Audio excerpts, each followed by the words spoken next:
It was one of those chill, fog-laden evenings that seem peculiarly characteristic of London in late October, when the gas lamps burn with a hesitant yellow flame, and the damp creeps into one's bones with a relentless insistence.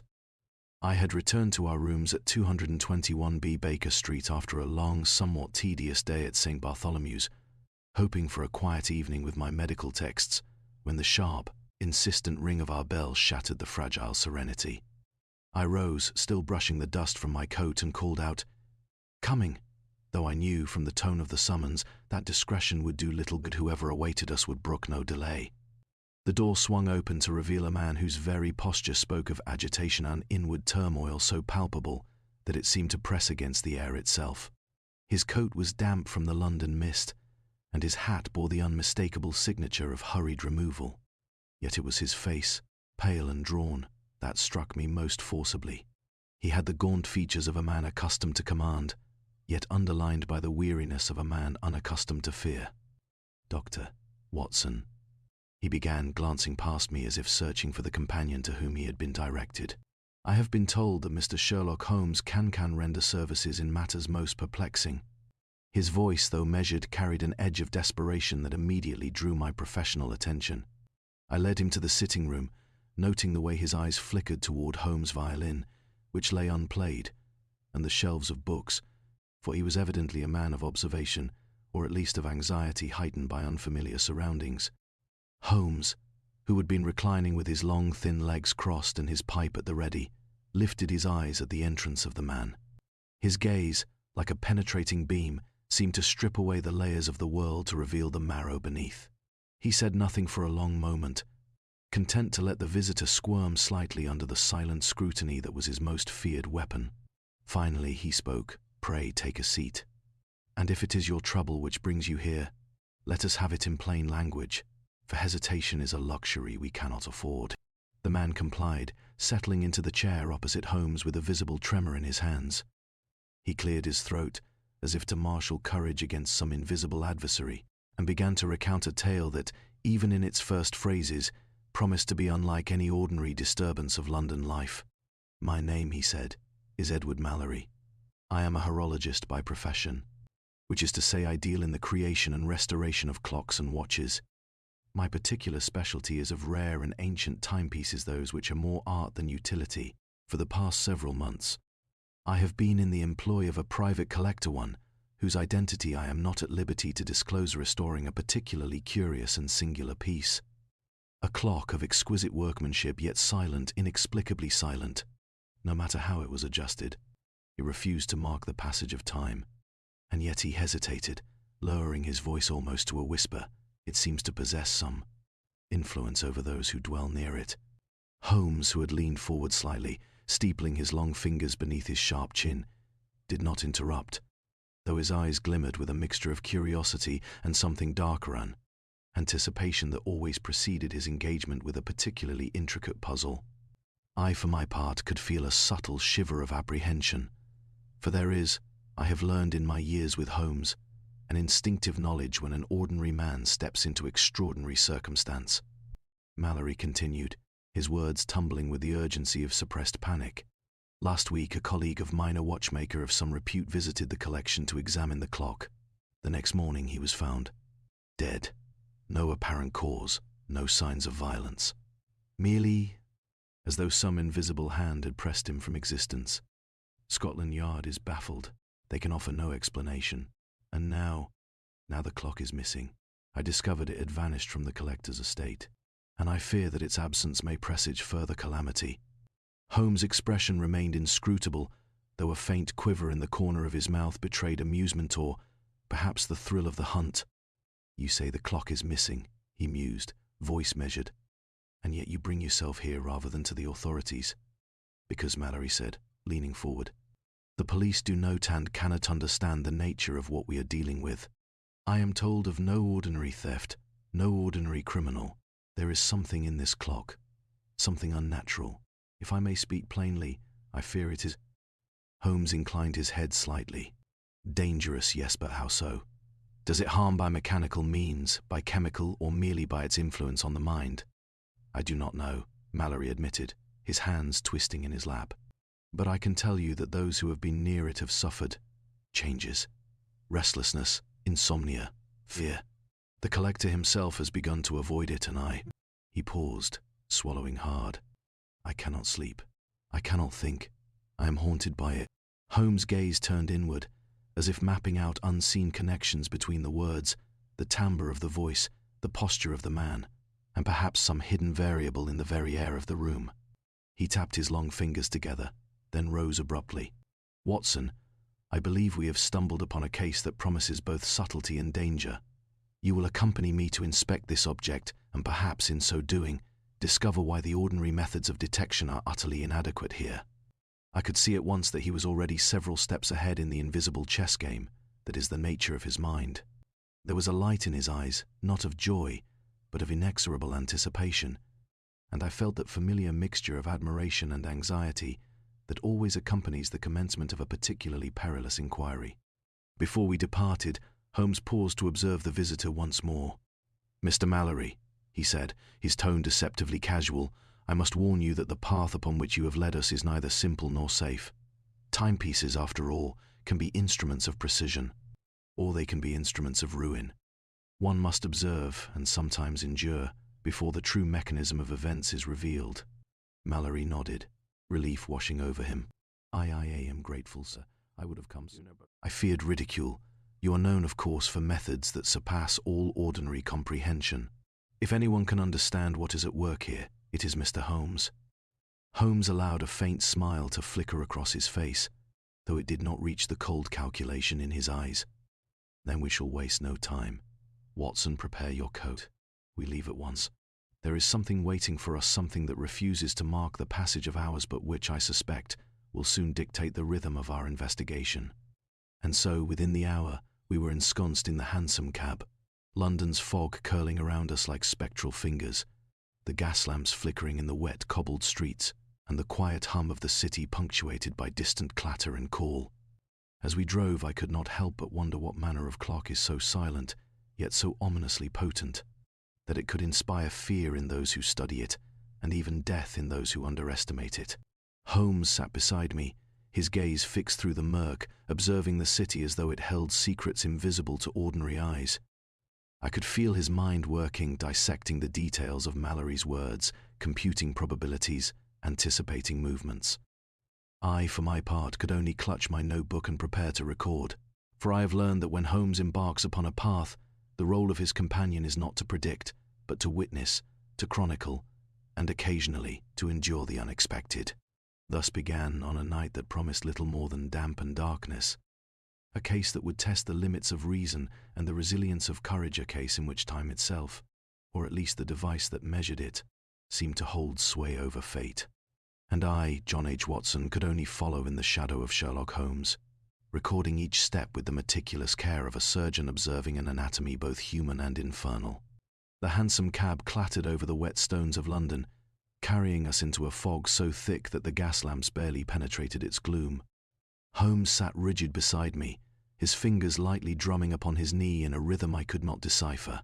There was a peculiar tension about him, an intensity which I had long learned to recognize.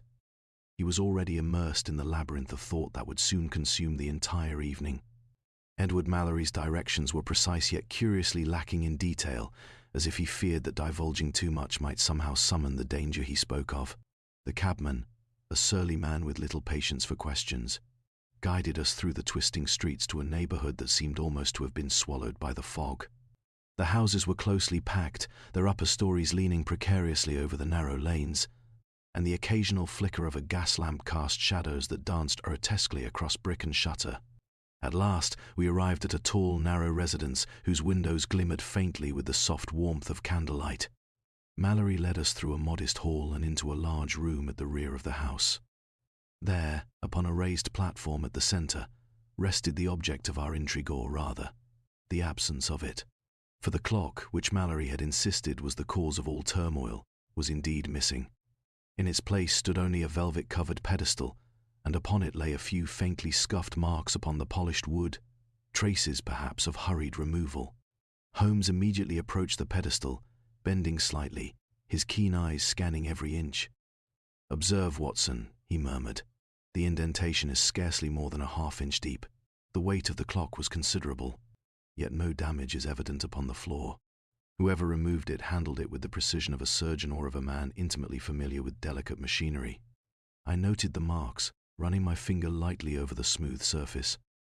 Indeed, the indentations were subtle, almost imperceptible, as if the object had been lifted rather than dragged. It seems remarkable, I remarked, that no trace of the thief remains beyond these faint impressions. Holmes did not answer immediately. He crouched, examining the surrounding area with a magnifying lens he produced from his coat. Note, Watson, the faint smudge along the baseboard. It is greasy, as though a hand, perhaps gloved but imperfectly, brushed against the wood in the process of lifting the clock. And these scratches, he added, pointing to near the edge of the platform, are consistent with the edge of a case, perhaps brass, judging by the subtle metallic abrasion. I was struck by his attention to details that would escape any ordinary observer. Each minuscule mark became a clue, a piece of a puzzle which, once completed, would reveal the unseen mechanism of human intent. And yet, I could not shake the disquiet that had seized me since Mallory's initial account. There was an air of malignancy about this case, a quiet, insidious malevolence, as though the clock itself were not merely a passive object but an agent of influence. Holmes straightened and turned to me, his expression one of sharp calculation. "Watson, you remember Mallory's statement concerning the previous death?" he inquired.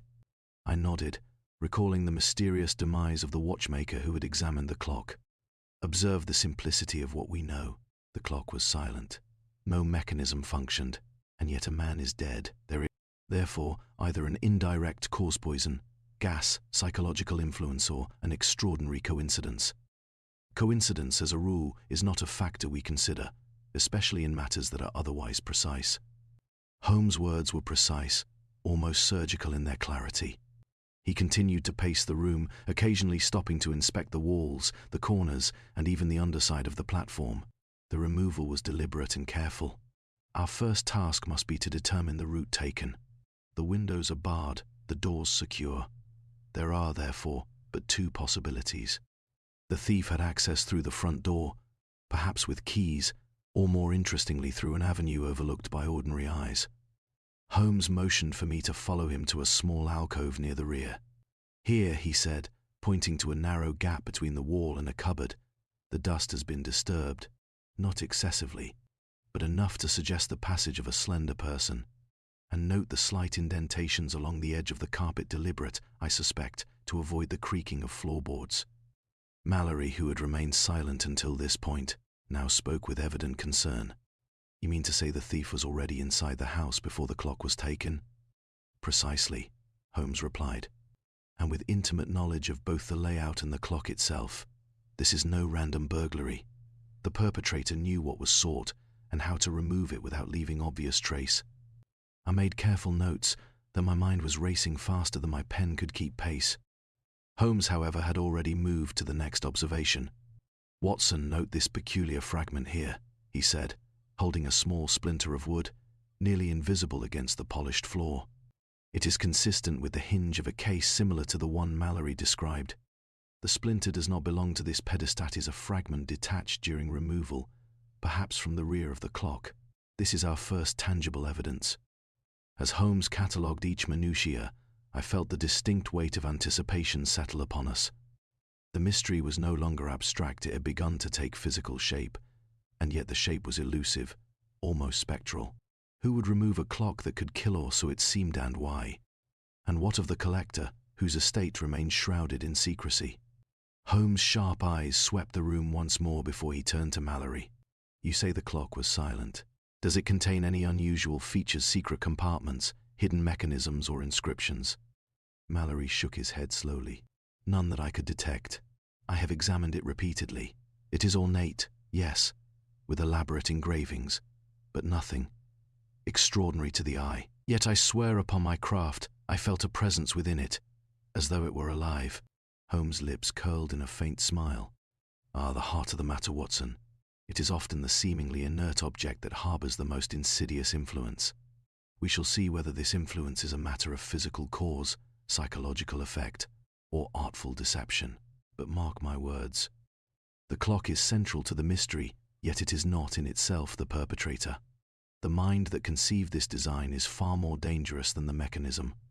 By this point, the room had grown colder, the fog outside pressing like a living thing against the windows. Holmes turned to me, eyes glinting. "Watson, our next step is to visit the collector's estate. We must examine the site where the clock was housed, speak with those who saw it last, and ascertain what, if anything, could explain the prior death. Only then can we begin to trace the thief or the instrument of the clock's deadly influence." I felt a familiar mixture of trepidation and excitement, knowing that the path we were about to tread would lead into a labyrinth of intellect and peril. Yet I trusted Holmes implicitly, as I always had, and prepared myself to witness his incomparable skill in unraveling a puzzle that defied ordinary comprehension. And so, as we donned our coats once more and stepped into the misty streets of London, I could not shake the unease that settled upon me. The silent clock had vanished, but its shadow seemed to linger, stretching across the gaslit city, waiting, it seemed, for the next chapter of its sinister tale to unfold. The fog had not lifted as we approached the outskirts of London, where Mr. Mallory's mysterious client resided. Instead, it seemed to have thickened, curling like spectral fingers around the street lamps, obscuring the outlines of buildings and casting the world in a ghostly pallor. The hansom cab clattered over uneven cobblestones, and I could feel the damp seeping through my coat. Holmes, however, was unbothered, his piercing gaze fixed ahead as if he were peering beyond the mist, into the very thoughts of those who dwelled within the estate we were about to visit. The house itself was imposing, a structure of dark stone with sharply pointed gables and high, narrow windows, set back from the street behind an iron gate. The garden had been meticulously tended, but now lay under a light drizzle, the flower beds damp and the paths slick. From a distance, the estate might have seemed tranquil, almost elegant, but as we drew nearer, I sensed the faint unease that always accompanies places where secrets are kept. Mallory led us to the front entrance, where a butler, tall and stiffly polite, greeted us with a measured bow. He had the hollow, watchful eyes of a man accustomed to maintaining appearances, yet nervous enough that he could not suppress the slight tremor in his hands. Holmes immediately noted this, and I observed the keen scrutiny in his manner. "Mr. Holmes," Mallory began, "I trust you will find the estate as you suspected orderly. Yet, strange, the collector is a man of great wealth but also of peculiar habits.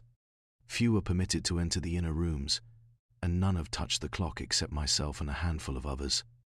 Holmes inclined his head, his gaze sharp as ever. "Then we shall tread carefully. Lead us to the room in which the clock was last housed."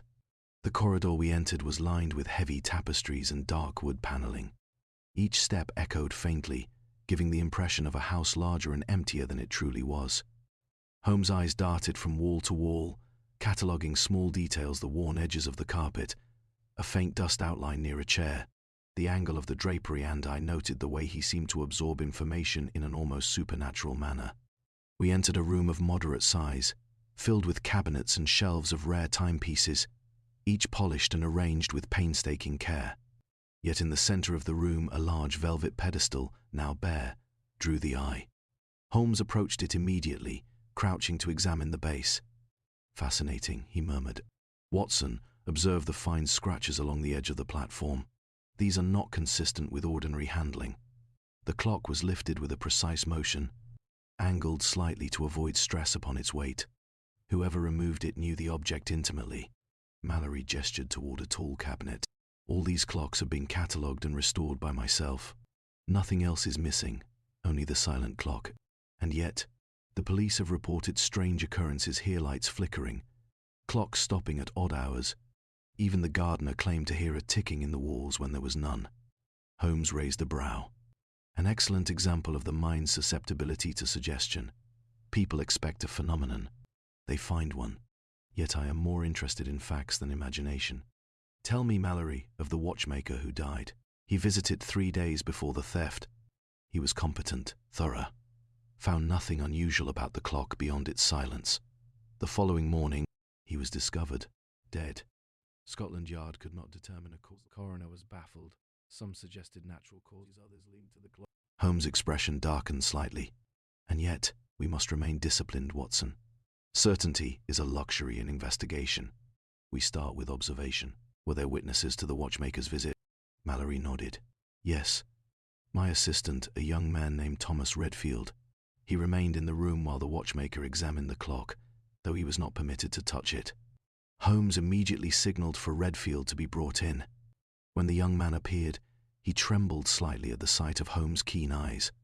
The detective's gaze was so intense that I, too, felt a pang of unease, as though he could strip away one's thoughts and lay them bare. Mr. Redfield, Holmes began, his voice quiet yet compelling. I understand you observed the late Mr. Cartwright while he examined the silent clock. I shall require your account in precise detail. From the moment he entered the room to the moment he departed. Redfield swallowed hard. Why, yes, sir.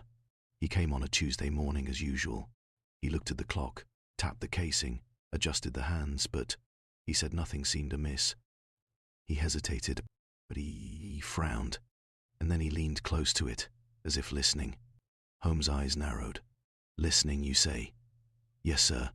He seemed troubled. He whispered to himself, then stepped back, and then nothing.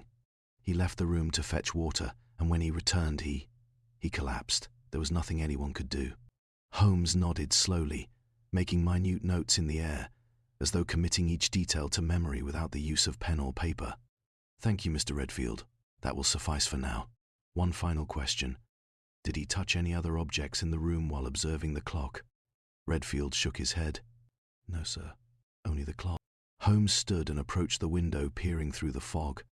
Watson, observe the pattern here. The clock itself may be silent, but it exerts influence in ways subtle and undetectable.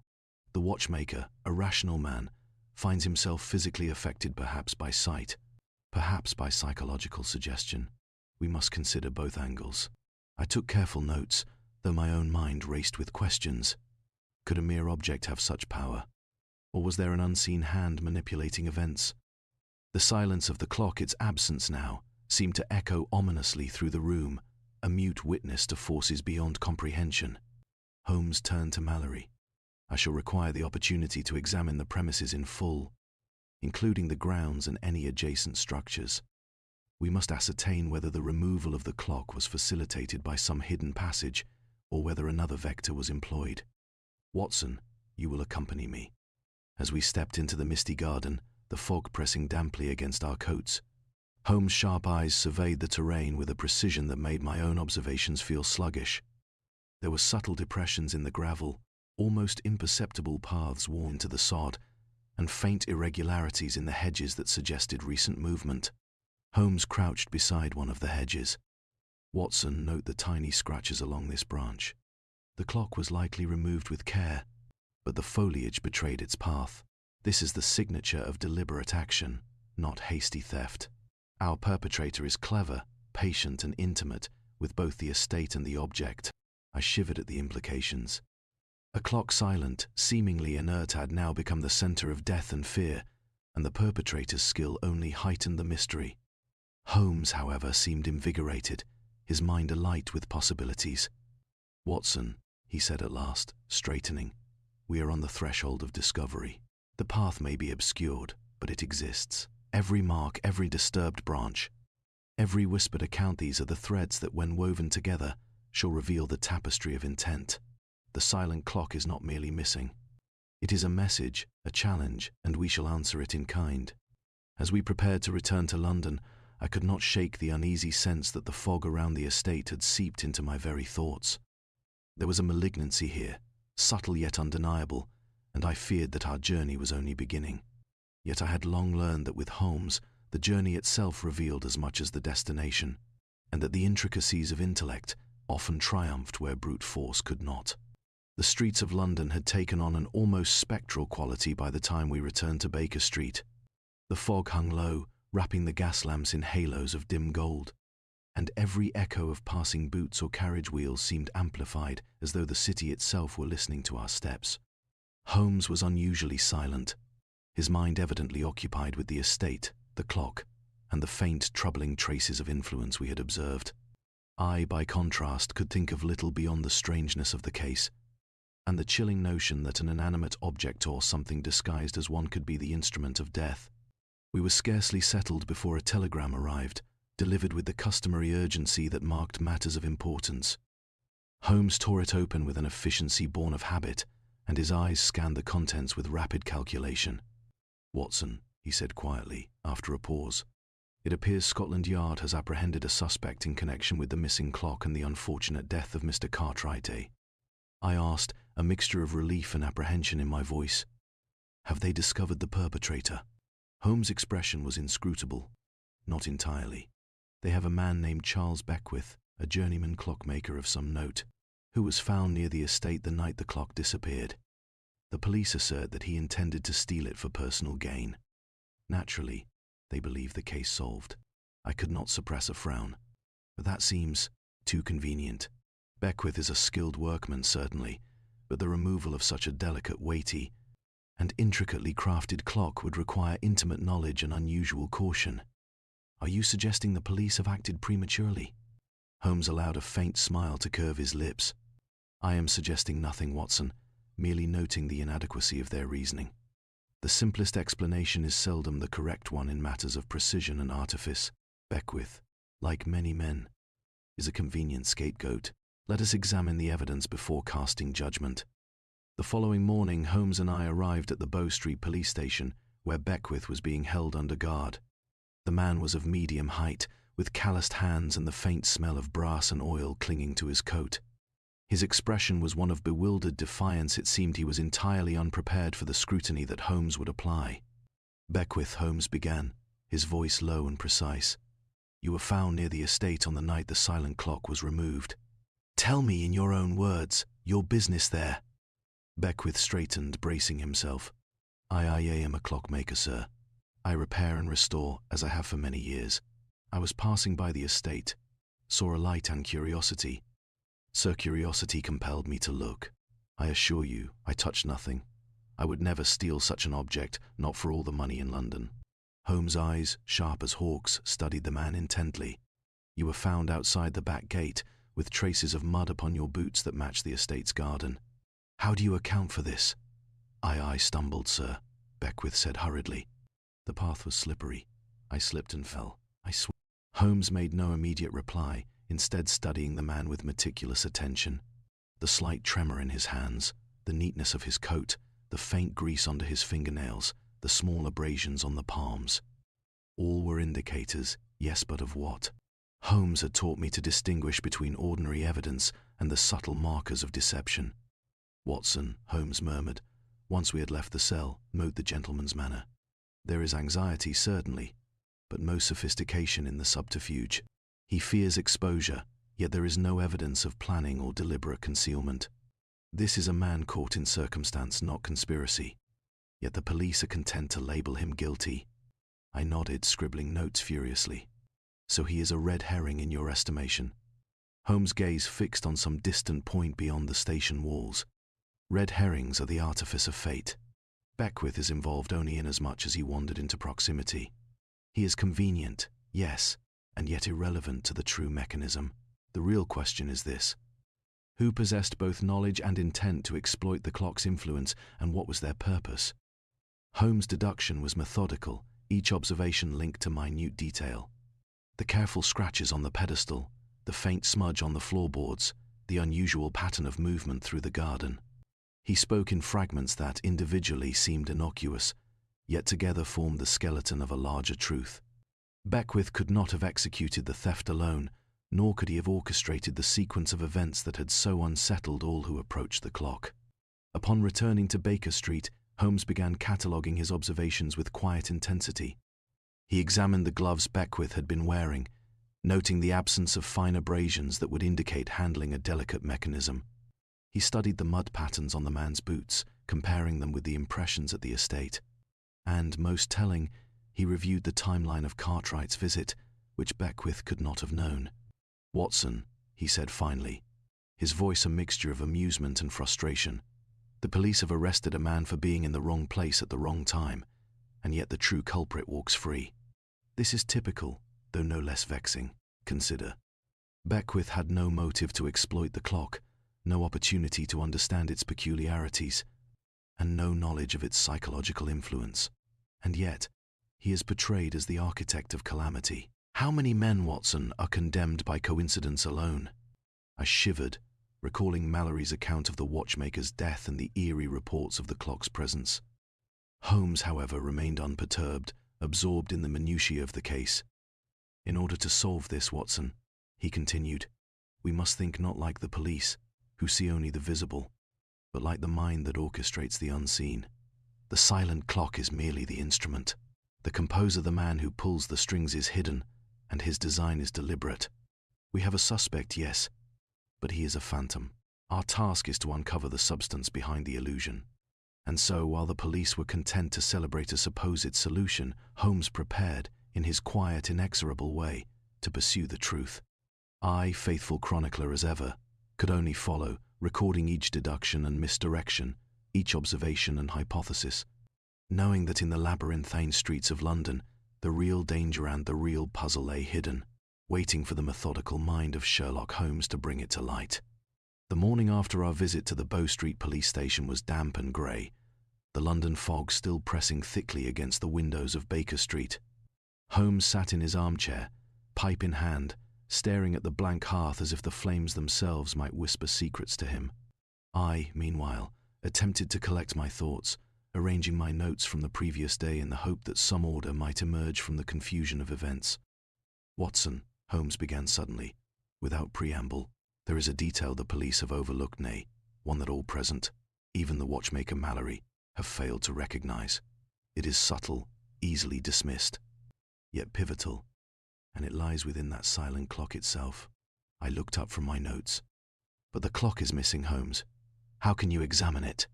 He smiled faintly, the curve of his lips more an expression of triumph than amusement. "Ah, Watson, that is the charm of deduction. One may reconstruct an object, its movements, its peculiarities, from peripheral evidence, even in its absence. The clock left traces mental, physical, and temporal that we must follow like footprints upon snow." Holmes rose abruptly, taking from the mantel a small notebook and a piece of chalk. He began to map in intricate detail the layout of the collector's estate, annotating each piece of furniture, each indentation, each pathway through the garden. "Observe, Watson," he murmured, "the alignment of the platform, the minor abrasions on the floor, and the subtle wear upon the carpet. From these alone one can infer the method of removal, the likely points of leverage, and even the peculiar orientation of the hands at the moment it was last touched." I followed his explanation closely, attempting to understand the logic that connected scratches on a wooden pedestal to events of life and death. It was precisely the sort of reasoning that distinguished him from any other investigator I had ever known. Holmes paused suddenly, his finger tracing a line on the diagram. "Here," he said, "we encounter the first true anomaly. Observe these abrasions along the baseboard. They suggest that the clock's casing was slightly lifted at the back, not at the front. Yet Mallory, in all his expertise, claimed to have adjusted the hands from the front. The removal, therefore, was not merely careful, it was deliberate misdirection." I frowned. "Deliberate misdirection? You mean someone wanted to confuse the observer?" "Precisely. The thief or orchestrator anticipated scrutiny. The clock's silent mechanism is a distraction. It is the mind, not the hand, that is being targeted. And this leads us to the most curious feature." Holmes reached into his coat and produced a small folded paper, which he smoothed across the table. "This was discovered by our friend Redfield, though he dismissed it as insignificant.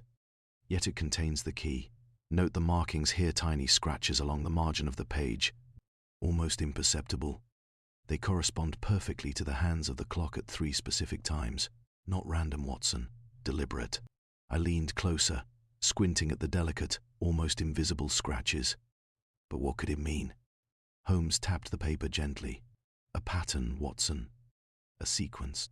The individual who orchestrated these events left a temporal signature, a code embedded in the clock's apparent silence. These times are not trivial. They correspond to the exact moments when the watchmaker was last observed, when Beckwith was found, and when certain, shall we say, disturbances occurred within the collector's household." I felt a chill run down my spine.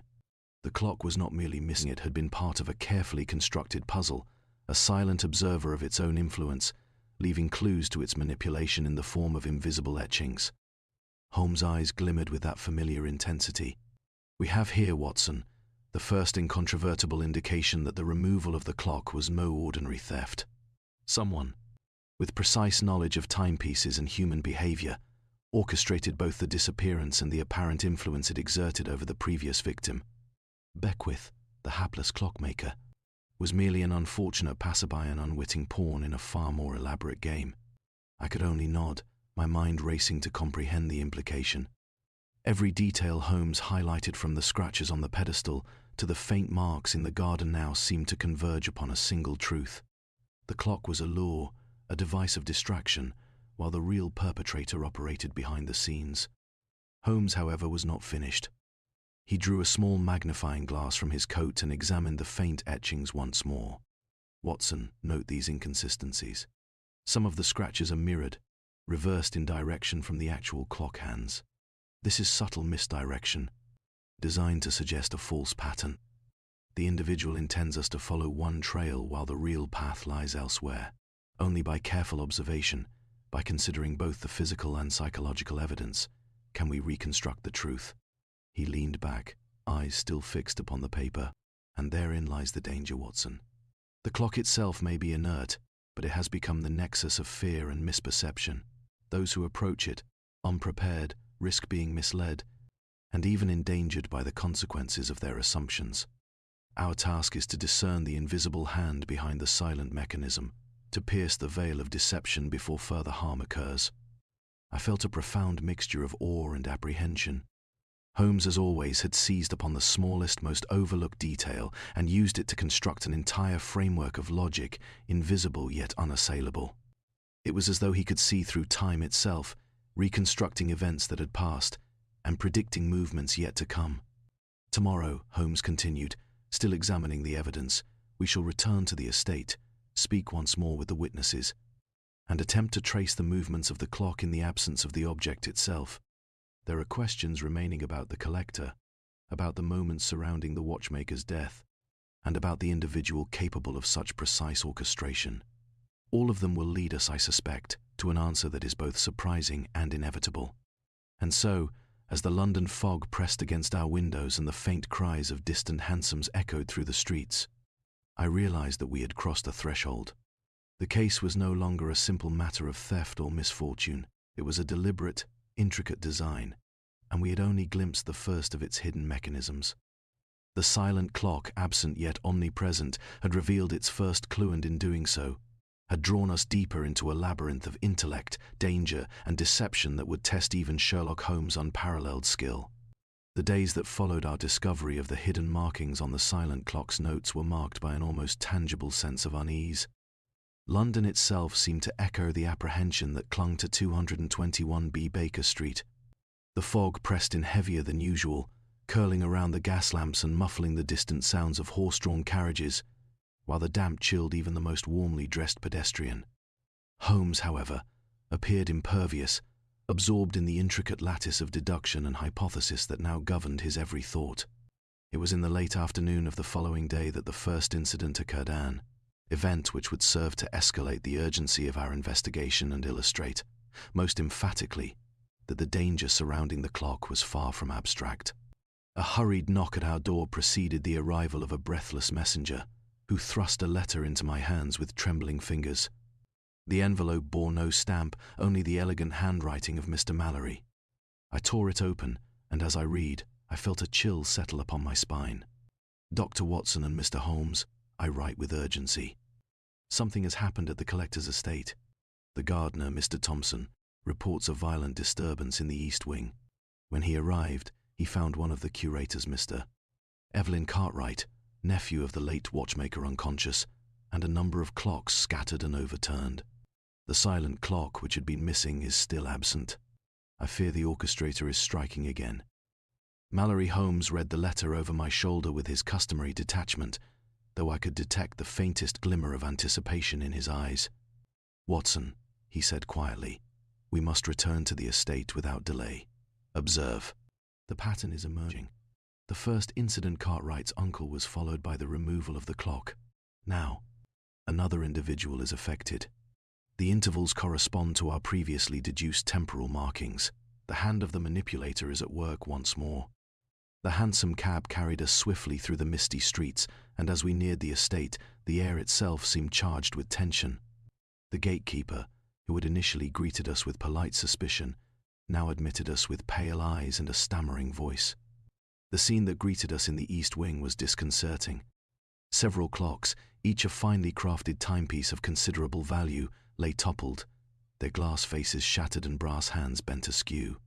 In the midst of the chaos lay young Evelyn Cartwright, unconscious but breathing, attended by Mallory and the visibly distressed gardener, Thompson.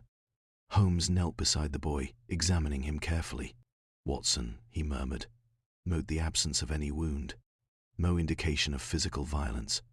Yet his condition is as though some sudden shock has been administered. This is consistent with the notion that the influence of the object the clock affects not by blunt force, but by some psychological or subtle mechanical means.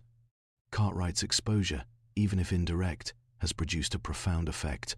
I watched, fascinated and apprehensive, as Holmes' eyes swept the room, cataloguing every detail: the position of each toppled clock, the direction of the fallen objects, the faint scuff marks along the floor, even the subtle displacement of dust on the shelves. Each element seemed insignificant to an ordinary observer, yet to Holmes they were as revealing as spoken testimony. He rose and examined the walls and floorboards. "Observe, Watson. No windows have been forced, no doors breached. The movement through this room was deliberate and controlled. The individual responsible is calculating, precise, and singularly focused. They sought only the clock and perhaps to intimidate those who might interfere. This is no ordinary theft, it is a psychological operation." Mallory spoke in a voice barely above a whisper. "But why, sir? Why terrorize them further if the clock has been removed?" Holmes' gaze fixed upon a small splinter near the baseboard. "Intimidation is a tool, and fear a lever. Our antagonist is sending a message not merely to remove the object, but to assert control. Observe the scuff marks, Watson. They are consistent with a person of slender build, careful to avoid excessive contact with the floor, suggesting experience in stealth. Moreover, the angle of the fallen clocks indicates that the perpetrator's movement was swift, precise, and rehearsed. This was choreographed, not chaotic." Thompson, the gardener, stepped forward trembling. "Sir, I saw a figure in the corridor before it happened. I could not distinguish features in the fog, but I am certain it was not any of the household. They moved like a shadow, silent and deliberate." Holmes nodded, a glint in his eye. "Excellent. Your observation confirms our hypothesis of a practiced intruder. And consider the timing, Watson. The intervals match those I deduced from the hidden etchings. This is the second event, orchestrated according to a premeditated schedule. We must be vigilant, for the pattern suggests further action is imminent." I felt the weight of his words, realizing that the stakes had risen sharply. The silent clock was no longer merely a missing object, it was the center of a complex and dangerous scheme. Each incident seemed designed not only to confuse and frighten, but to draw attention along false paths, while the true purpose remained concealed. Holmes turned to Mallory and Thompson. "You, Mr. Mallory, must compile a detailed account of all movements within the household during the last 24 hours. Every visitor, every servant, every clock examined. And you, Thompson, must recall the precise path you took and any irregularities in the east wing." Mallory and Thompson exchanged anxious glances, but they nodded. Holmes' presence had an unspoken authority. His instructions, though terse, carried the weight of inevitability. Once we returned to Baker Street that evening, Holmes resumed his meticulous review of all evidence. He spread maps, sketches, and notes across the table, connecting lines between the locations of the two incidents, the temporal markings, and the traces of movement within the estate. "Watson," he said, voice low but firm, "observe how the intervals and patterns form a web. Our antagonist is not hasty, but strategic. The silent clock is the bait, and the victims are drawn according to precise calculation. Any misstep could be disastrous, which is why Scotland Yard's simplistic approach is insufficient. We must think in terms of anticipation, not reaction." I nodded, feeling both awe and unease. The pattern was becoming clearer, yet each revelation brought with it new uncertainty. Who could wield such influence with precision? And what, ultimately, was the purpose behind this orchestration of fear and disappearance? As Holmes settled into his chair, pipe alight and eyes fixed upon the scattered evidence, I realized that we had entered a phase of the investigation in which patience, observation, and deduction would be paramount.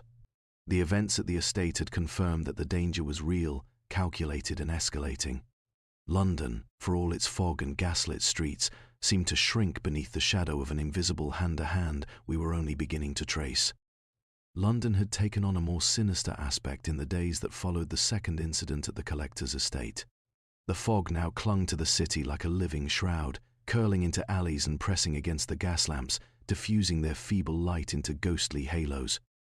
Even the regular bustle of carriages and vendors seemed subdued, as though the entire metropolis had sensed an invisible tension. Holmes, for his part, appeared untouched by the oppressive air, absorbed entirely in the unfolding intricacies of the case. I, however, found my own nerves on edge, the spectre of the silent clock and its apparent influence following me wherever I went. Our morning began with a visit from Scotland Yard. Inspector Lestrade, flushed from the damp and his own exertions, arrived at 221B with a mixture of impatience and relief. "Holmes," he exclaimed, barely concealing exasperation. "We've made progress, or so I am informed. Beckwith remains in custody, but there's been another development." Holmes raised a finger in measured acknowledgement. "Indeed, Inspector. Pray elaborate upon this so-called progress." Lestrade shuffled a stack of papers. "Reports from the estate indicate that a series of letters were found unsigned, but with handwriting designed to resemble Mallory's own. They were sent to several staff members, warning them to leave the premises immediately or face consequences." Holmes' eyes narrowed. "Letters of intimidation, then? And were these letters delivered simultaneously, within the same hour?" Lestrade confirmed. "It seems our perpetrator is not content with the mere removal of the clock. He wishes to confuse, to terrify, to lead us down false paths." Holmes nodded, eyes gleaming. "Misdirection, Watson, is the lifeblood of the cunning mind. Observe. The letters mimic Mallory's handwriting, yet subtle differences betray the fraud. The paper, the ink, the phrasing all are deliberate, yet imperfect. The aim is to sow uncertainty, to create doubt, to ensure that attention is drawn away from the true method and purpose." I could feel a shiver of apprehension. The individual we pursued was no ordinary thief.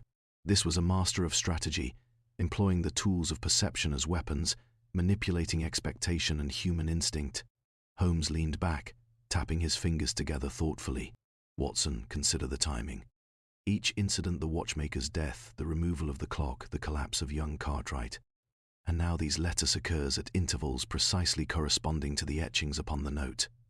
Our adversary is systematic, predictable in pattern, yet obscured by layers of psychological misdirection." Lestrade frowned. "Holmes, I fail to see how any of this helps us catch the fellow. We have him. Beckwith is in custody, and the letters, well, they are merely scare tactics." Holmes' eyes gleamed with a sharp intensity. "Merely scare tactics? Inspector, you mistake surface for substance. The letters are not the act, they are the signal, designed to divert, to consume your attention while the true operation continues unseen. The clock is absent, yet it dictates the behavior of all who observe it. The mind of the manipulator is the unseen mechanism, and we must follow it, not the distractions he leaves behind." I could only nod in agreement, the sense of unease deepening. Holmes' reasoning, though precise, illuminated a danger more insidious than theft. A predator of intellect, orchestrating events from the shadows with meticulous care. It was then that Holmes suggested we revisit the scene of the latest disruption at the estate. Though the East Wing had been examined by the police, he believed a second, more subtle layer of evidence had been overlooked. "Watson," he said, "misdirection is a twofold art. While one hand gestures in plain view, the other moves unseen. Let us observe what the eye of ordinary scrutiny has missed." Upon our arrival, Holmes' examination was relentless.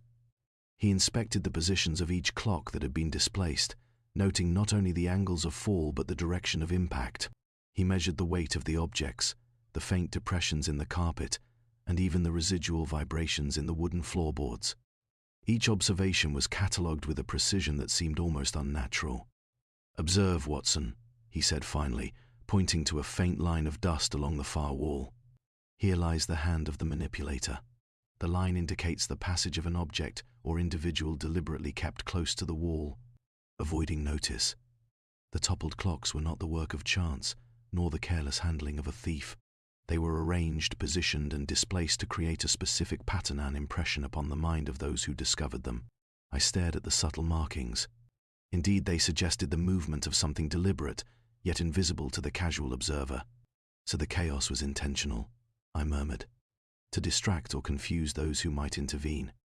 Holmes nodded. Precisely. The adversary understands human perception intimately.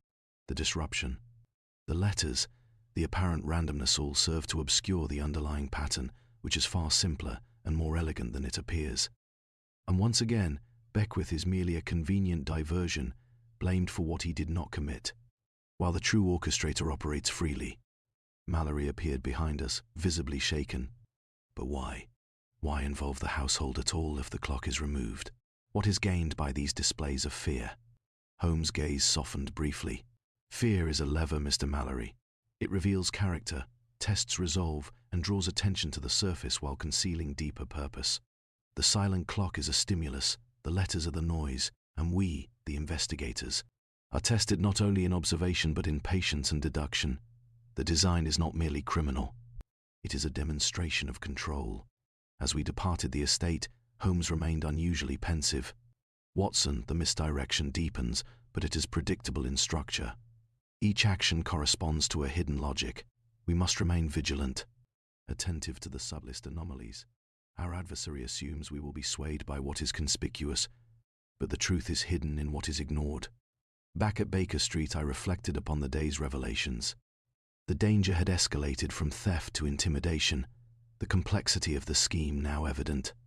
Yet Holmes, ever unshaken, worked quietly, reconstructing the invisible architecture of the crime. I could only marvel at his methodical mind, wondering how long it would be before the unseen manipulator's identity was revealed. The night deepened, the fog pressing against our windows, and I realized with a chill that London itself seemed complicit in the scheme. Shadows lurked, footsteps echoed where none should be, and every whisper of the wind seemed charged with anticipation. The misdirection was complete. None could see the design, yet it was there, intricate and unfaltering, and only Sherlock Holmes could hope to unravel it. The chill of an early December morning seemed to settle permanently upon London, creeping into the narrow alleys and pressing damply against the windows of Baker Street. Holmes had been unusually silent since our visit to the estate, absorbed in a series of sketches, diagrams, and notes that littered the table before him. The faint scent of his pipe smoke mingled with the mustiness of old papers, creating an atmosphere of concentration so dense that I, despite my own curiosity, hesitated to disturb it. "Watson," he said at last, without looking up, "the pattern is clear, the misdirection predictable, and the adversary sufficiently confident in his own design. It is time to intervene strategically, not reactively. The trap must be set, and the manipulator drawn forth by the logic of his own arrogance." I leaned forward, intrigued. "A trap, Holmes?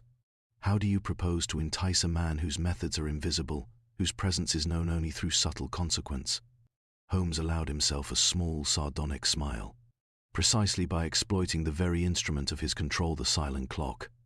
We shall reconstruct the environment, replicate the conditions, and allow the manipulator's expectations to guide him to exposure. Observe. He believes the clock is absent, yet he cannot resist monitoring, interacting, or influencing those around it. His own method becomes his undoing." He outlined his plan with meticulous care. "First, we would arrange a replica of the collector's estate in one of the more secure rooms of Baker Street, a meticulous reproduction of the East Wing, with clocks placed and displaced as they had been in the previous incident. Holmes had already instructed Mallory to provide detailed measurements, photographs, and schematics of each object and passage. Second, we would invite the household staff under the pretense of cataloguing and restoration, ensuring that a familiar audience was present. Third, and most crucially, Holmes would remain, ostensibly occupied with examination, while I would maintain an observational position in the adjacent room. The genius, Watson," Holmes continued, "lies in the predictability of the manipulator. He calculates the psychological response of his observers and arranges events accordingly. By simulating the conditions he expects to find, we provide an irresistible lure. He will act in accordance with his assumptions, revealing the methods and perhaps even the identity of the individual behind the design." I could not help but feel a shiver of anticipation. Here was the true artistry of Holmes' intellect, to convert theory into action, to manipulate the manipulator, and to turn the unseen hand against its own author. Holmes spent the next 2 days in intense preparation. He oversaw the arrangement of the clocks, ensured the replication of the floorboard depressions, and even took the precaution of replicating the faint dust lines that had previously guided his deductions. Each detail was precise, and each subtle irregularity calculated to attract attention without appearing contrived. On the evening of the operation, we welcomed Mallory, Redfield, and Thompson to Baker Street. The room was dimly lit, the gas lamps casting long shadows across the clocks, as if the hands themselves reached toward the visitors. Holmes seated himself with casual nonchalance, pipe in hand, while I took up my post in the adjoining room, armed with a clear view through a discreet aperture. Hours passed with only the faint tick of ordinary timepieces to mark the passage. Then, shortly after 10, a subtle movement in the doorway caught my eye. A shadow detached itself from the hallway, a slender figure, moving with deliberate caution, carefully avoiding the patterned floorboards, and, most tellingly, focusing intently upon the arrangement of clocks before him. Holmes' eyes, gleaming with quiet satisfaction, tracked the figure's approach. "Notice, Watson," he murmured, "the posture, the measured steps, the gaze fixed upon the instruments. This is no amateur. He moves as one accustomed to precision, and yet he believes himself unobserved." The figure paused near the replicated pedestal, bending slightly as if to inspect the arrangement. I could just make out the outline of gloved hands, and then a subtle motion. Almost imperceptible, a hand reached toward one of the clocks, adjusting it ever so slightly. Holmes rose from his chair, voice ringing with authority. "I believe, sir," he said aloud, addressing the figure as though casually engaging him in conversation, "that you have underestimated the vigilance of those who observe, and that your manipulations are no longer invisible." The figure started, spun around, and for the first time I saw the face, a pale, sharp-featured man with keen eyes that darted nervously. His hands, gloved and precise, faltered as he realized he had been detected. How did you know?" he demanded, voice tight, betraying a mixture of fear and indignation. Holmes' expression was calm, almost genial. "By observing patterns, by noting the subtleties that escape the ordinary eye, and by allowing the manipulator to follow his own assumptions. You believe the clock is absent, yet your compulsion to act upon its influence betrayed you. Every movement, every adjustment has been recorded, and your presence is now incontrovertible." The man's composure broke. He glanced toward the windows, then toward the scattered clocks, as though seeking escape, only to realize that he was surrounded by witnesses who had been guided, unawares, into their positions. Holmes gestured subtly to me, and I signaled Mallory and the others, who now observed with a mixture of fear and astonishment. Holmes continued, voice smooth and unyielding. "Your orchestration of fear, your exploitation of the silent clock, and your reliance upon misdirection have all been anticipated. You believed yourself 3 steps ahead, yet your own methods have led you into our trap. Now, sir, you will explain yourself or accept the consequences of your actions." The intruder hesitated, weighing his options. His confidence, once so commanding, had dissolved in the presence of Holmes' intellect and the meticulous replication of his own devices. The trap had worked. The manipulator, drawn by his own assumptions and compelled by his habitual precision, had revealed himself fully, and no further deception could conceal his identity.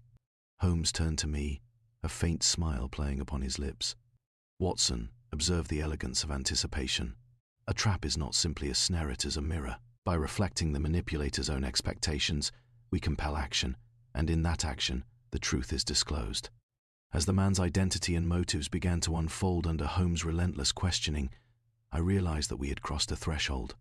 The silent clock, absent yet omnipresent, had served its final purpose in the hands of its architect. Yet the true resolution was not complete. There remained questions of intention, subtlety, and the precise mechanics of influence that only Holmes could fully unravel. And so, as the London fog pressed against our windows and the night deepened, I observed the quiet triumph of methodical planning, and the first real glimpse of the mind behind the silence, a mind equal in cunning to Sherlock Holmes himself, yet now exposed, if only barely, to the unerring light of reason. The night air in London was heavy with fog and expectation when we returned to Baker Street after the events of the previous evening. The trap had been sprung, the manipulator caught in the very web he had woven so meticulously, yet the full measure of the case had not yet been revealed. Holmes, as ever, was calm, his eyes reflecting the faint glow of the gas lamps, though a peculiar intensity lingered beneath his composed exterior. "Watson," he said quietly, "tonight we shall observe the conclusion of a carefully constructed sequence, in which the instrument of fear, the silent clock, has been merely the stage upon which the mind of the manipulator has performed. You have observed the apprehension of our gentleman, but the substance of his methods and the precise logic that has guided him remains to be articulated." We gathered in the sitting room, the captured antagonist seated under Holmes' vigilant gaze. His countenance, once sharp and commanding, was now tense and wary, as though he could sense the inexorable logic that would lay bare his schemes. Holmes motioned for all present to remain silent, his voice calm but commanding. "Gentlemen," he began, addressing both our captive and the assembled witnesses, "we are presented with a case that, on the surface, might appear simple. A missing clock, a death, and a series of alarming incidents. Scotland Yard, with admirable diligence but insufficient insight, apprehended Mr. Beckwith, a clockmaker whose presence at the scene was unfortunate yet entirely incidental. The true perpetrator, however, has now been revealed." He paused, allowing his words to settle, then continued, "Let us recount the events in sequence. The late Mr. Cartwright, an expert watchmaker, possessed an unusual timepiece, a clock whose movements, though silent, held considerable fascination. Its removal was not a matter of simple theft, but a deliberate act, calculated to manipulate perception, to frighten, and to obscure the true sequence of events." Holmes' gaze swept the room. "Consider the etchings discovered upon the note left by Mr. Mallory, subtle scratches indicating 3 distinct times. These times correspond to the intervals at which the manipulator executed his actions. The death of Mr. Cartwright, the discovery and incapacitation of young Evelyn, and the placement of misleading letters to household staff. The pattern was deliberate, each action following the hidden logic dictated by these etchings." The captive's eyes flickered with a mixture of recognition and unease. Holmes, noticing this, allowed a faint, sardonic smile. "Indeed, you, sir, acted according to the pattern you believed unobserved. You assumed that the clock's absence would render your manipulations undetectable, yet you underestimated the power of observation and deduction." I could barely restrain my admiration as Holmes continued. "The letters, the toppled clocks, the apparent chaos, all designed to distract. By replicating these conditions in Baker Street, we forced you to act according to your own assumptions, revealing the precise method and the timing of your operations. Each movement, every subtle adjustment, betrayed the orchestration of your mind. You were compelled by your own compulsion for control." He turned to Mallory and the others. "Observe how the manipulator used misdirection to focus attention upon the obvious Beckwith, the scattered clocks, the letter writing. All the while, the true objective remained concealed. The silent clock was a lure, and the psychological influence it exerted was merely a tool to test resolve, create confusion, and elicit predictable behavior. The sophistication lies not in brute force but in the subtle orchestration of human perception." Holmes paused, letting the weight of his reasoning sink in. Then, with deliberate clarity, he addressed our captive. "You, sir, exploited the fascination with time, the inevitability of observation, and the compulsion to act in patterns dictated by expectation. You believed yourself unseen, yet you failed to account for the meticulous observation of Sherlock Holmes." The man shifted uncomfortably, realizing that every detail he had orchestrated had been anticipated and recorded. Holmes' voice was calm yet possessed a force that brooked no contradiction. "The removal of the clock was not an end but a means. Your objective was to manipulate, to instill fear, and to demonstrate mastery over human perception. Your errors, however, were subtle.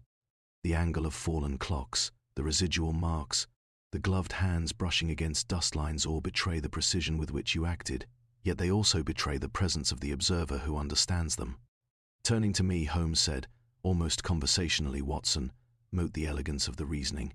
Each seemingly inconsequential detail, floorboard impressions, the angle of the fallen objects, the direction of movement forms a coherent lattice of evidence. The manipulator's arrogance in assuming invisibility has led to his exposure. He faced the captive once more. "And now, sir, having been drawn into our carefully constructed scenario, you are caught not by force but by logic. Your methods have been your undoing, your patterns have been your confession, and your manipulations are fully disclosed." For a moment the room was silent. Then our captive lowered his eyes, a faint acknowledgement of defeat. Holmes, satisfied, returned to his chair, resuming his habitual posture, pipe in hand. I sat back, awed and contemplative. The resolution of the case was not the result of luck or coercion, but of the relentless application of observation, deduction, and anticipation. The silent clock, absent yet omnipresent in influence, had served as both instrument and distraction. And the manipulator, brilliant yet ultimately human, had been undone by his own methods. Holmes, glancing at me, allowed the faintest trace of a smile. "Watson, the elegance of the human mind is such that even those who believe themselves cunning are constrained by their own logic. Observation, deduction, and patience are the instruments by which truth is revealed. The case, though convoluted, resolves itself when the unseen patterns are rendered visible through reason." And so the web of misdirection collapsed, the manipulator exposed, and the silent clock, mysterious as ever, relinquished its final secret. I, as faithful chronicler, could only marvel at the brilliance with which Sherlock Holmes had orchestrated both the trap and the revelation, demonstrating once more that no subtlety of mind, however brilliant, could elude him indefinitely. The fog of London had lifted slightly the morning after the manipulator's exposure, though the city still retained its damp chill and the faint murmur of distant carriage wheels. At 221B Baker Street, the atmosphere was markedly different from the tension that had hung over the previous days. There was, instead, a quiet sense of order restored, though the events of the case left their impression upon all present. Holmes sat in his armchair, pipe in hand, his sharp gaze fixed on the faint curling smoke. He was remarkably serene, his expression one of quiet satisfaction rather than triumph, as though the resolution of a complex puzzle brought him only the solace of logic applied to circumstance. I, on the other hand, could not settle easily. The intricacy of the manipulator's design, the silent clock's role as both instrument and distraction, and the subtle misdirections had left me profoundly impressed and somewhat unnerved. Mallory, the collector, had arrived earlier, accompanied by Inspector Lestrade, to oversee the final arrangements regarding the captured antagonist. Holmes had insisted on their presence, not for interrogation, but to ensure that the intricate evidence and sequence of deductions could be properly recorded and understood. Beckwith, for his part, was released from custody, vindicated by Holmes' meticulous work. His bewildered gratitude was tempered by a lingering awareness of the danger he had narrowly avoided. "Watson," Holmes said quietly, breaking the reflective silence, "observe the aftermath of misdirection. Those who act with precision yet rely upon assumption are frequently undone by their own overconfidence." The manipulator, though brilliant, underestimated the human faculty of observation and the power of methodical reasoning. I nodded, attempting to gather my thoughts. "It is astonishing, Holmes. Every step, every movement, every misdirection calculated, deliberate, and yet entirely dependent upon human perception. And yet it is your application of deduction, your anticipation of both motive and method, that has revealed the truth." Holmes allowed a faint smile. "It is not merely deduction, Watson, but the careful observation of character, environment, and subtle traces. Every object, every gesture, every hesitation carries information. The human mind, while clever, often leaves a pattern behind, however faint, that can be discerned by patient study." Mallory, glancing around nervously at the restored arrangement of clocks and the faint impressions in the floorboards, asked, "And the clock itself, Holmes? It remains missing?" Holmes' eyes twinkled with that familiar mixture of amusement and seriousness. "Indeed, the silent clock, like many instruments of intrigue, has vanished, though I suspect its disappearance is no less deliberate than the manipulator's other actions. It served its purpose, and in doing so became irrelevant once the underlying pattern was discerned. Its silence, Watson, was its message, and the manipulator misjudged who was truly listening." Inspector Lestrade, ever the practical man, frowned. "Holmes, I confess I do not understand fully how you apprehended the man so quickly. The letters, the chaos, the broken clocks all seem so designed to mislead." Holmes inclined his head politely. "Precisely, Inspector. By simulating the conditions the manipulator expected, we exploited the very assumptions upon which his methods depended. Observation of his behavior within a controlled scenario revealed both his technique and his identity. The simplest tools of deduction, patience, and anticipation proved sufficient to expose him. I watched Holmes as he returned to his quiet contemplation, pipe smoke curling upward like the thoughts in his mind.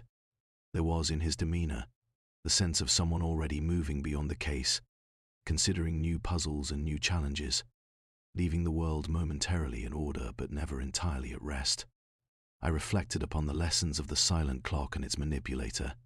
The danger had not arisen from brute force or violence, but from subtlety, misperception, and the manipulation of expectation. Fear, carefully cultivated, could influence even the most rational minds, yet the rigorous application of observation and reason could counteract even the most carefully orchestrated deception. It was a humbling revelation, and one that reaffirmed my admiration for Holmes' brilliance. As the day progressed, Mallory and Redfield departed, accompanied by assurances that the household staff would be monitored and that the antagonist's actions would be fully documented for legal purposes. Beckwith, escorted with polite apologies, resumed his ordinary life, though I suspect he would forever bear the memory of his unwarranted suspicion. Holmes, resuming his habitual posture, glanced toward me. "Watson, it is in the quiet aftermath, once the patterns have been revealed and the instruments of influence removed, that one appreciates the elegance of logic applied. The manipulator is undone not by force but by reason, and the silent clock, though mysterious and absent, has served as both tool and teacher." I could only nod, taking in the lesson as much as the relief of the case's resolution. London, for all its fog and shadow, had been rendered orderly once more not by the blind application of authority, but by the patient, precise intellect of Sherlock Holmes. And in that realization, I felt both gratitude and awe, knowing that the city's subtle mysteries, though momentarily tamed, would always be at the mercy of a mind capable of perceiving what others could not. As dusk fell, casting long shadows across Baker Street, Holmes leaned back, eyes distant yet alert. "Watson," he said softly, "the world is full of subtle devices, silent instruments and manipulative minds. It is our task to observe and to uncover truth where others perceive only chance or chaos. In that lies both our duty and our satisfaction." And with that, the case of the silent clock, intricate, subtle and perilous, reached its conclusion.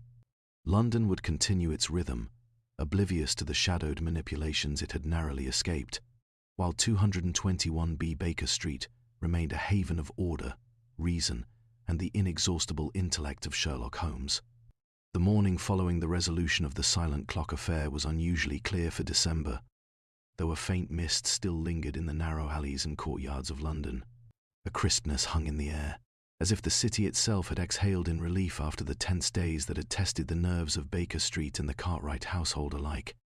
Holmes, however, remained largely unchanged, his countenance calm, eyes distant yet observant, as though he were already turning his mind to another puzzle awaiting its turn in the shadows. I found him in his usual chair, pipe in hand, studying the faint curl of smoke as it rose toward the ceiling.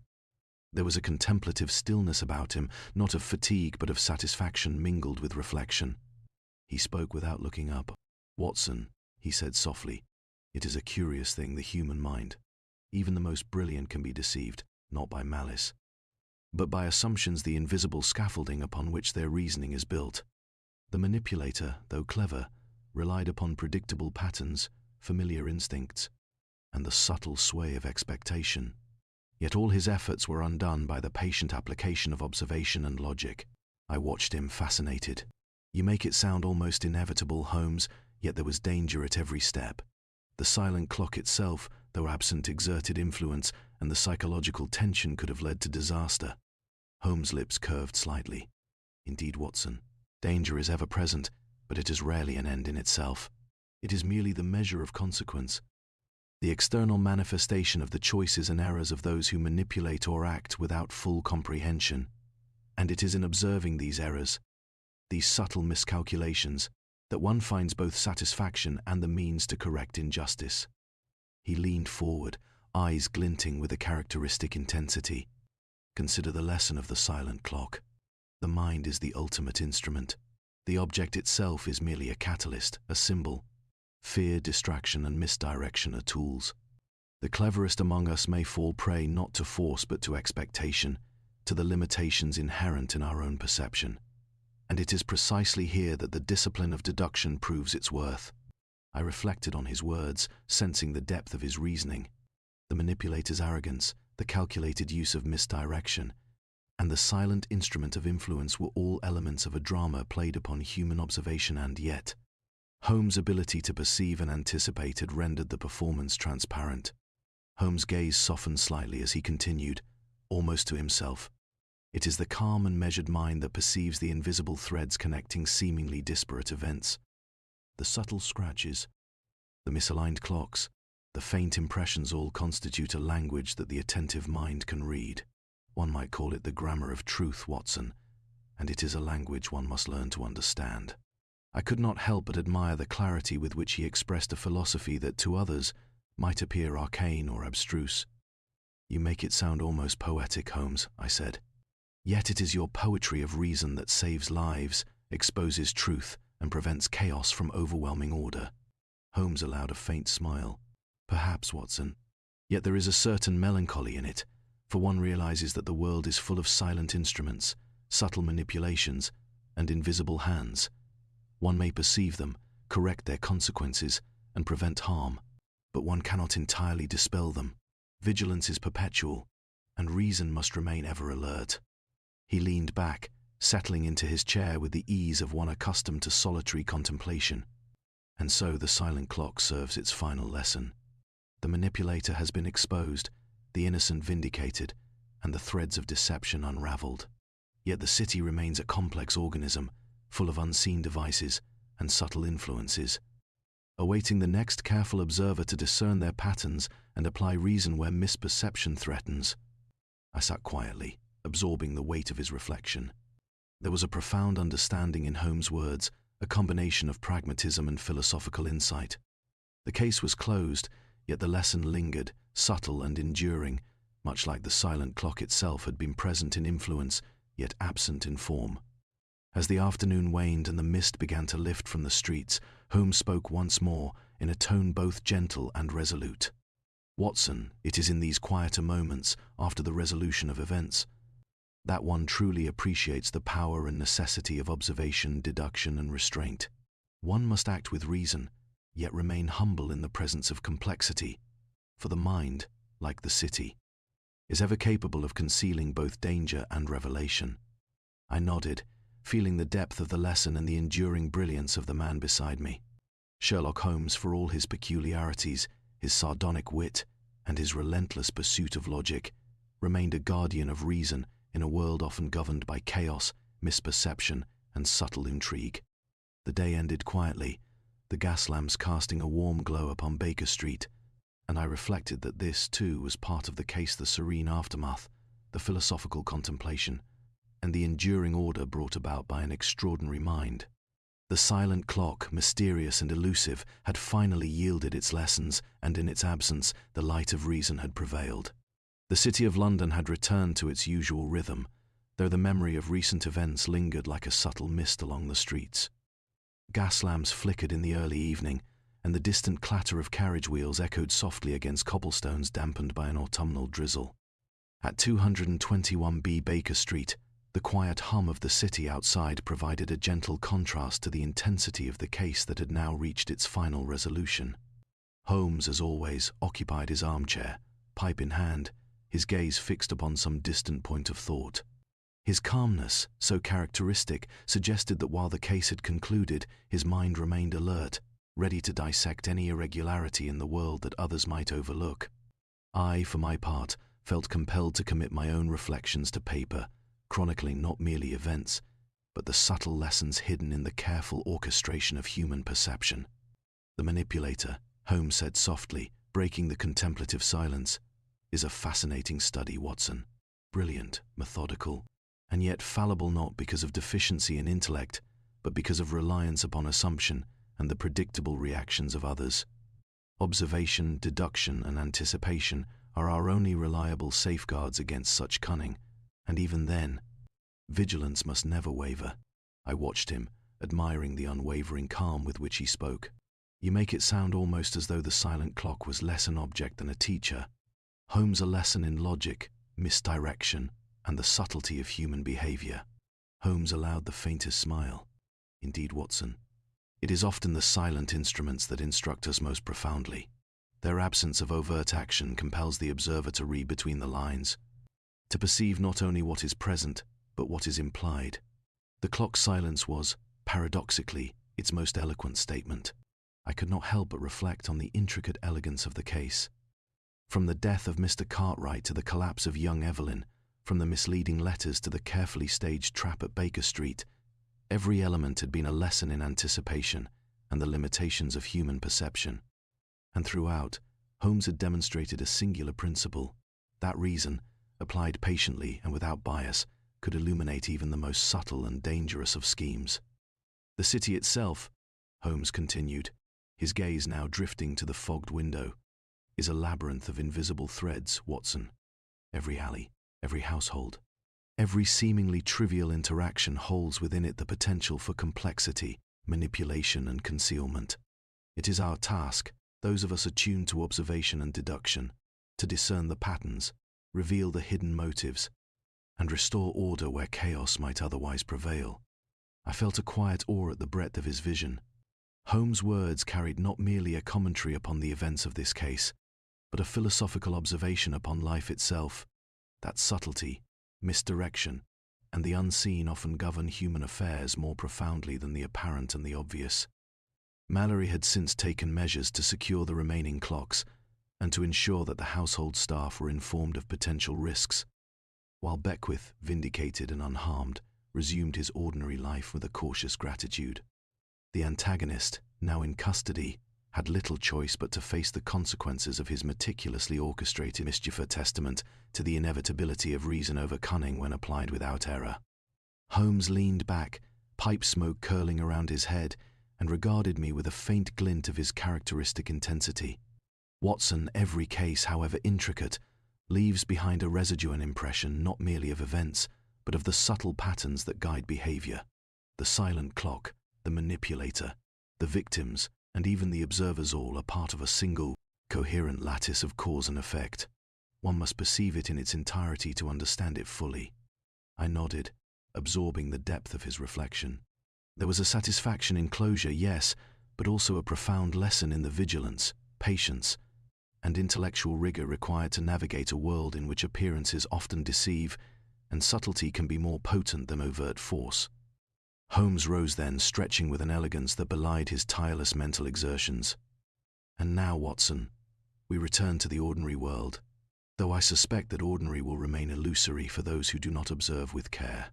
There are always instruments silent or otherwise that influence or mislead. It is our privilege and our duty to remain attentive, discerning, and ready to apply reason where others are confounded." As he spoke, the lamps outside cast their golden glow upon the street, illuminating the faint outline of a hansom cab passing beneath the misted windows. The city seemed alive, vibrant, and yet in some small measure more comprehensible to those attuned to its hidden patterns. I settled back in my chair, pen in hand, realizing that my own role was as vital as ever: to observe, to chronicle, and to preserve the lessons embedded within each case. For the manipulator of the silent clock, brilliant though he was, had been defeated not by force, but by the relentless application of reason, the careful reading of human behavior, and the unwavering vigilance of one extraordinary mind, Sherlock Holmes. And so, as the night deepened and the fog curled against the streets, I closed my journal, leaving both the events of the case and its lessons safely recorded. London, for all its mystery and intrigue, continued its ceaseless rhythm, yet I knew that in the shadows, subtle patterns persisted, awaiting the patient mind capable of perceiving them.